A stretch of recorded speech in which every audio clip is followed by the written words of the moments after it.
Thank you, Mr. Chairman. Ms. Lake, thanks for being here.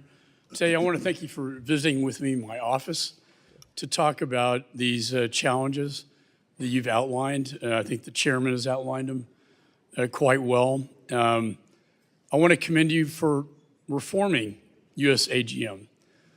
I think every new administration has a right and responsibility to do so. Your testimony has highlighted systemic problems that must be addressed. More importantly, security lapses, misuse of visas, weak editorial oversight, and much more. I look forward to authorizing this agency with the chairman and his authorization bill to correct these abuses. I remember President Reagan used Voice of America when I was entering college as a frontline voices against Soviet oppression. It was a voice of America, not the voice of anti-America.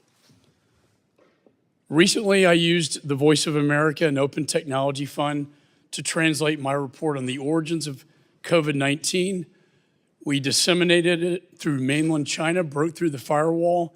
It went viral, got the attention of the CCP foreign minister who spoke out against me and the report.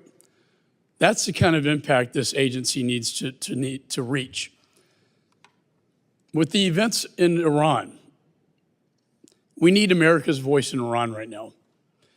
We need to ensure the Iranian people hear the truth, that we do not intend to harm them, but rather their oppressor and this theocratic regime of the Ayatollah. We need communications inside and outside of Iran. This week, General Vogel, the CENTCOM commander, said the Voice of America is a critical tool for American security. You've outlined why there are many insecurities. I hope we can go back to that core mission. My dad's war, combating the Nazis. So my question is, Ms. Lake, how are you working to fix Voice of America so it is the voice of America and not anti-America in Iran, and use the Open Technology Fund to achieve the mission, the core mission that Congress intended?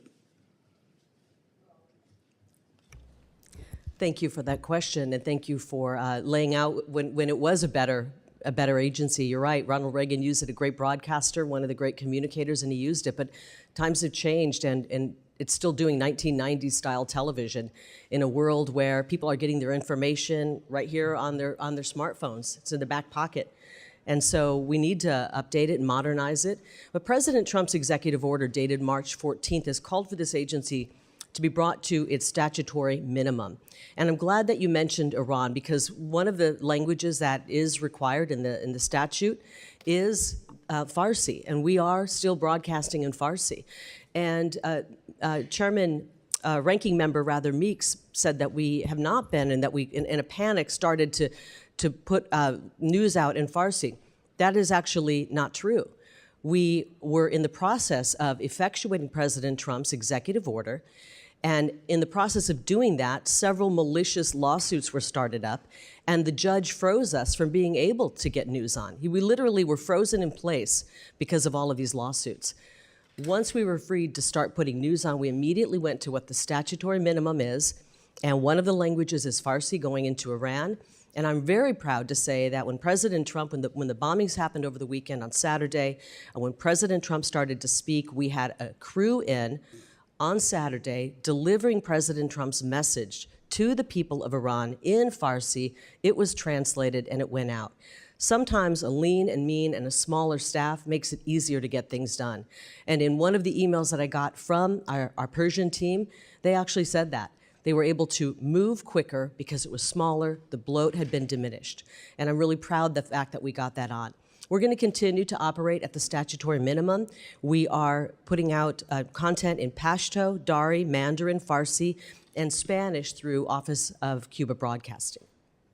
I thank you for that response. I think it's very important right now that the Iranian people hear the American story and the American message, and I commend you for your efforts to reform, and I encourage you to get that message into Iran right now. Communication inside and out is so important for those people if they're going to rise up against this oppressive theocracy that we've endured since 1979. I yield back.